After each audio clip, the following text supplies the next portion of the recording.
mar arsi kapalal nei thang aphuk chu Martyrs Day a remding alam hi soding ani lein school na panghain hola anin chuk meka Israel nui thar Zion group a hi chanela hin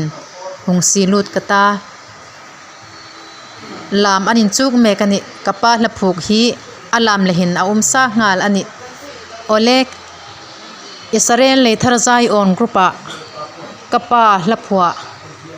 mar arsi ti hla chu school no panghawin mei ni som paruka hian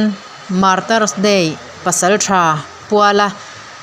Martyrs Day kan nei chu ursun takin man kan tuma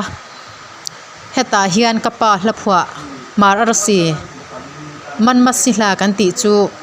alam nena so tur ania wangin tuna hian sikul na pangin hola anzir meka chu chu mei ni som paruka so tur ani ti kha karon soini sela kapa hlaphuwa hi hemi channel Israel le thar Zion a hian karon da lut veanga nakina remchanga shooting nen alam nen moi taka lati kan tumang chupau chuni sin la Israel nui thar Zion channela kan lo lom lut vong cheu amilo entu taphot hai kuma like subscribe le share comment anum taphotin inmilo pek pek dingin kahung feel cheu nirosen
Lam